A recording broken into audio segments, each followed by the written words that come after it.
আসসালামু আলাইকুম ওয়া রাহমাতুল্লাহ।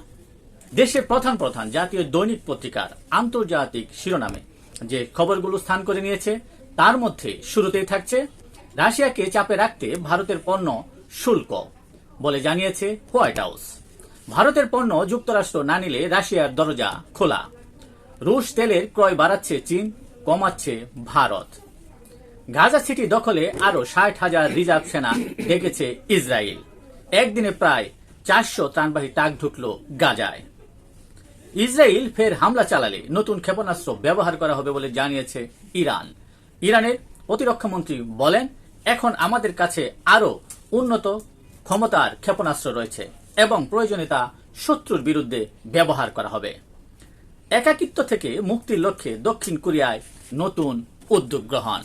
এই ছিল দেশের প্রধান প্রধান দৈনিক পত্রিকার শিরোনামে স্থান করে নেওয়া গুরুত্বপূর্ণ খবরগুলো, যা নিয়ে এতক্ষণ আপনাদের মাঝে উপস্থিত ছিলাম। আশা করি আপনাদের ভালোই লেগেছে। আজকের মতো এখানেই, আবারও দেখা হবে আগামীকাল ঠিক একইভাবে জাতীয় দৈনিকের শিরোনামে স্থান করে নেওয়া গুরুত্বপূর্ণ খবরগুলো নিয়ে। সে পর্যন্ত অবশ্যই ভালো থাকবেন, সুস্থ থাকবেন। আসসালামু আলাইকুম ওয়া রাহমাতুল্লাহ। শুভ সকাল সকলকেই।